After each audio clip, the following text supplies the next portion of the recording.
அவுதுபில்லாஹி மினஷ் ஷைத்தானிர் ரஜீம். பிஸ்மில்லாஹிர் ரஹ்மானிர் ரஹீம். அன்பார்ந்த நேயர்களே, பாலஸ்தீன மீட்பு போர் பல கட்டங்களை எட்டி இருக்கிறது. அதில் ஐக்கிய நாடுகள் சபையின் பரபரப்புக்கு பின்னால் ட்ரம்புடைய சமாதான திட்டம்தான் அதிகமான நேரத்தையும் இடத்தையும் மக்கள் மன்றத்திலே பிடித்திருக்கிறது. அந்த திட்டம் ஒன்றுமே இல்லை. 72 மணி நேரத்தில் போராளிகள் எல்லாத்தையும் வைத்துவிட்டு, ஹாஸ்டேஜஸையும் விடுவித்து விட்டு, ஏதோ 4 ரொட்டி துண்டுகள் வருமா என்று எதிர்பார்த்து கொண்டு இருக்க வேண்டும் என்பது போன்ற திட்டம். அதனால் அதை போராளிகளோ முஸ்லிம் உலகில் எவருமோ பற்றி கவலைப்படவில்லை. அடுத்தது போர்க்களத்தில் என்ன நடக்கிறது என பார்த்தால், அல்-காசம் பிரிகேட்ஸ் நேற்று காசா சிட்டிக்குள்ளால் பூந்து நேரடியாக 4 மணி நேரம் இஸ்ரேலிய இராணுவத்தினரோடு மோதி இருக்கிறார்கள். அது வழக்கம் போல பெரிய அளவு சேதாரத்தை இஸ்ரேலிய இராணுவம் சந்தித்திருக்கிறது. ஓடி இருக்கிறார்கள், ஓட ஓட துரத்தி அடித்து அழித்து இருக்கிறார்கள். அடுத்தது அல்-குட்ஸ் பிரிகேட்ஸு மிலிட்டரி வெஹிக்கிள்ஸ்ன்னு சொல்லக்கூடிய இஸ்ரேலுடைய இராணுவ வாகனங்கள் சென்று கொண்டிருந்த இடத்தில் ஏற்கனவே புதைத்து வைத்திருந்த நிலவெளி குண்டுகள் வெடித்திருக்கிறது. அது சரவெடி போல் காசா சிட்டியில் இருந்து தொடங்கி டெல்லல் ஹவ்வா நெய்பர்ஹுட் வரைக்கும் வெடித்திருக்கின்றன. அதில் மிகவும் சாதுரியமாக தங்கியிருந்த வரிசை அமைத்திருந்த இஸ்ரேலிய இராணுவம் பெரிய அளவில் அழிந்திருக்கிறது. சிலர் ஒரே அடியாக 1500 என்று சொல்லுகிறார்கள். ஆனால் போராளிகளோ இஸ்ரேலிய இராணுவமோ இதுவரைக்கும் எத்தனை பேர் என்ற தகவலை சொல்லவில்லை. அதனால் நாம் இங்கு அதை பற்றி அதிகமாக பிரஸ்தாபிக்க விரும்பவில்லை. அடுத்தது, ஆனால் நிறைய இறந்திருக்கிறார்கள் என்பது மட்டும் உண்மை. எந்த அளவுக்கு என்றால், அந்த செய்தி கேள்விப்பட்டவுடன் இயால் ஜமீரும் நியூயார்க்கில் இருக்கின்ற தத்யான்ஹுவும் முகம் சுளித்திருக்கிறார்கள், தலையிலே கை வைத்திருக்கிறார்கள் என்பதெல்லாம் வர்ணனைகள், செய்திகள்.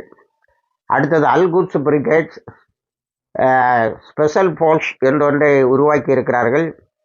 அந்த ஸ்பெஷல் ஃபோர்ஸ் நேற்று நடத்திய தாக்குதலில்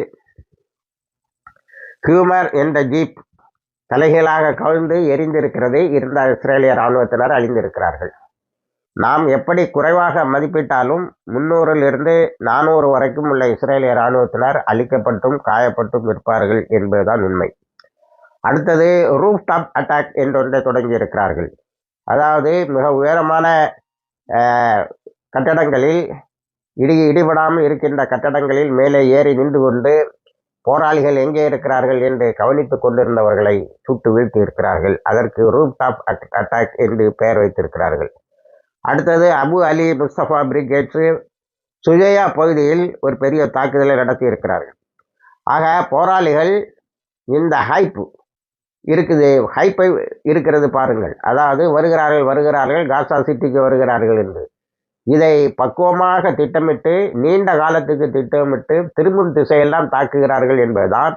அல் சுஜையா பகுதியிலும் டெல்லல் ஹவ்வா பகுதியிலும் காசா சிட்டியின் நடுப்பகுதியிலும் ஏக காலத்தில் இவ்வளவு ஃபியூரியஸாக தாக்குதல் நடக்கிறது. அதை சில ஊடகங்கள் சொல்கின்ற போது அல்-காசமுடைய டேர் டெவில் அட்டாக், எதை பற்றியும் கவலைப்படாமல் எதிரி மட்டுமே அழிய வேண்டும் என்ற எண்ணத்தில் தான் அழிந்தாலும் பரவாயில்லை என்ற வேகத்தில் தாக்கிய தாக்குதல் என்று குறிப்பிடுகிறது. அடுத்தது கான்யூனஸ். இந்த 722 23 நாட்களாகவும் கான்யூனஸ். ஒரு கான்யூனஸை பிடிக்க முடியாதவன் அமெரிக்காவில் இருந்து கொண்டு ட்ரம்போடு கைகோர்த்து கொண்டு ஆயுதங்களை கிளை வையுங்கள் என்று சொன்னால் வைத்து விடுவார்களா? முட்டாள்தனமாக இருக்கிறது. கான்யூனஸை எழுதுகின்ற போது சபா என்ற நியூஸ் ஏஜென்சி என்ன சொல்கிறது என்று சொன்னால், கான்யூனஸனுடைய கமாண்ட் அண்ட் கண்ட்ரோல் சென்டரை ஹமாஸ் கைப்பற்றி விட்டது. இனி கான்யூனஸ் கமாண்டு ஹமாஸ் கையில் தான் இருக்கும். அந்த அளவுக்கு ஒரு ஸ்ட்ராட்டஜிக்கான மிக முக்கியமான ஒரு இடத்தை கைப்பற்றி இருக்கிறார்கள். அடுத்தது அல்-காசம். கடைசியாக நாங்கள் நேற்று மாலை முடிக்கின்ற போது 4 பெரிய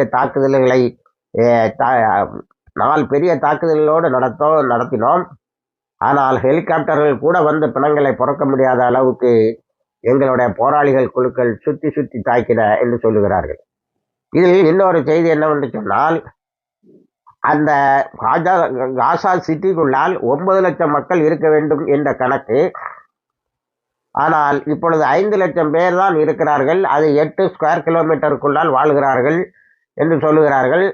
மீதி என்னவாயிற்று என்று கேட்டால் 4 லட்சம் பேர் ஏற்கனவே அங்கிருந்து பல்வேறு பகுதிகளுக்கும் இடம்பெயர்ந்து சென்று விட்டார்கள். ஆகவே அங்கே குருவே இருந்த பிணங்களின் எண்ணிக்கை அவர்கள் குறைத்திருந்தாலும் இந்த 8 ஸ்கொயர் கிலோமீட்டருக்குள்ளால் அவர் மிகவும் சிரமப்படுகிறார்கள் என்பதுதான் உண்மை. ஆனால் போராளிகள் நேற்று காசா சிட்டியை வந்த எல்லா இஸ்ரேலிய இராணுவத்தினரையும் துரத்தி அடித்திருப்பதால் இனி ஒரு திட்டத்தோடு தான் அங்கே வர வேண்டும் என்பதுதான் நிலை. இஸ்ரேலிய இராணுவத்தினர் தங்களுடைய கமாண்டுகளிடமிருந்து கமாண்டை எதிர்பார்க்கிறார்கள், எதுவும் வரவில்லை. இப்படி ஒரு விரக்தி நிலைக்கு அவர்கள் ஆளாகி இருக்கிறார்கள். அடுத்தது, இந்த உணவுப் பொருட்களை ஏற்றி வரக்கூடிய அந்த கப்பல் புளோட்டிலா இன்னும் 2 நாட்களில் காசா வந்து விடுமாம். ஆனால் அந்த கப்பலிலே இருப்பவர்கள் தங்கள் நாடுகளுடைய படைகளை எங்களுக்கு பாதுகாப்பு தாருங்கள் என்று கேட்டிருக்கிறார்கள். இஸ்ரேல் நிச்சயமாக தாக்கும் என எதிர்பார்க்கப்படுகிறது. அப்படி தாக்கினால் அதில் வரக்கூடிய 44 நாடுகளுடைய படைகளும் என்ன செய்யும், 44 நாட்களிலும் என்ன நடக்கும் என்பதையும் பார்க்க வேண்டும்.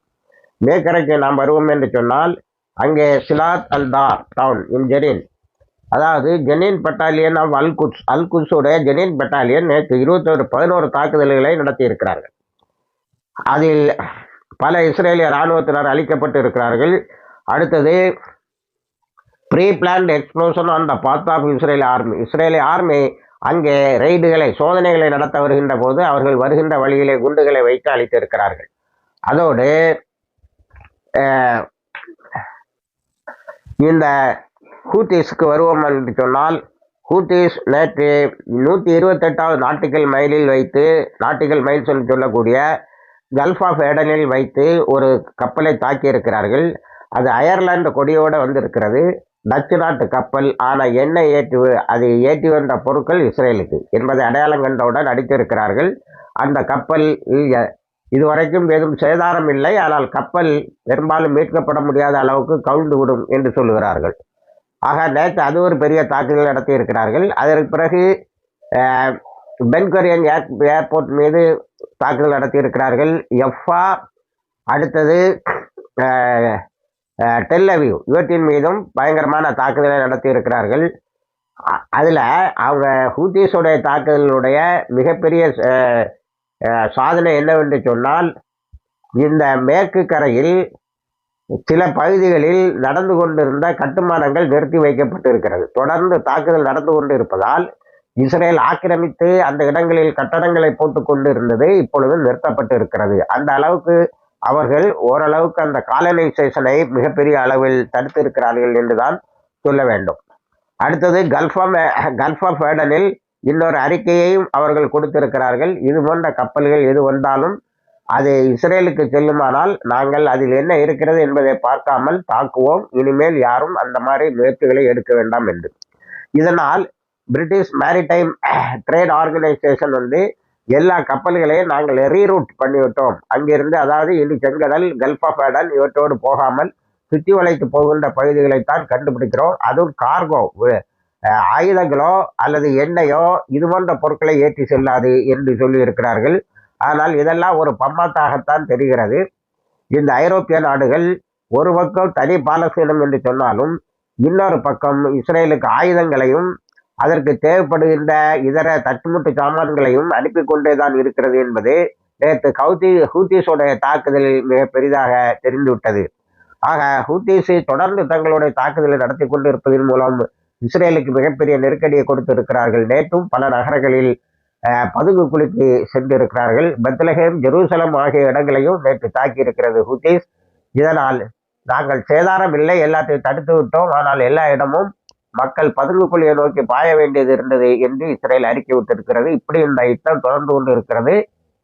இந்த ட்ரம்புடைய அறிக்கை தங்களுக்கு கிடைக்கவில்லை என்று சொல்லியிருக்கின்ற போராளிகள், அதாவது கிடைத்த வரைக்கும் மீடியாக்கள் அது 72 மணி நேரத்தில் ஹமாஸ் சரண்டர் ஆக வேண்டும் என்பது போல் இருக்கிறது. அதாவது எல்லா ஆயுதங்களை வைத்து விட வேண்டும். காசாவில் ஹமாஸும் ஆளக்கூடாது, பாலஸ்தீனன் அதாரிட்டியும் ஆளக்கூடாது, வேற யாரோ வந்து ஆட்சி செய்வார்கள் என்றெல்லாம் ஒரு குழப்பம். ஆகவே அதை மறந்துவிட்டு இத்தன்தான் இனி ஒரே முடிவு என்ற நிலைக்கு வந்துவிட்டோம் என்று போராளிகள் அறிவித்திருக்கிறார்கள். இணைந்திருங்கள், எல்லா தகவலையும் தருகிறோம். வாஹிர் தவானா அல்ஹம்துலில்லாஹ் ரப்பில் ஆலமீன்.